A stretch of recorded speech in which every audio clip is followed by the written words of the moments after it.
Paljon onnea. Nyt olette elettynyt päivästä. Se ensimmäisessä jotain. Ei siinä oo mitään. Joo. Koriste. Koriste.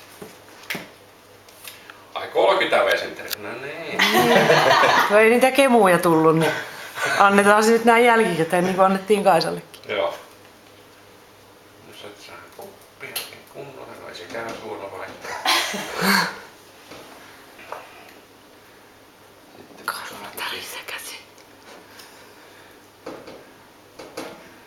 Taas pessun pahalla. No. Sulla on nyt sitten tunti aikaa pakata. Mitä?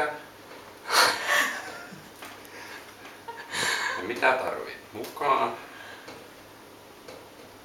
Sillä, että pärjäät kyseisessä paikassa. Mitä vittua? What?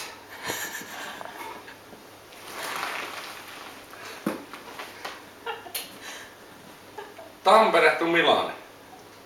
Coming back. Mitä vittua?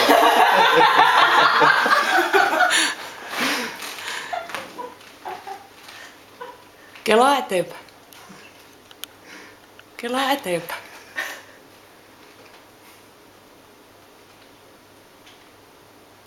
Kartta. Tästä nyt ei oo mitään. Karda Järtämälä. Mitä helvettiä? Me pakkaamaan vittu.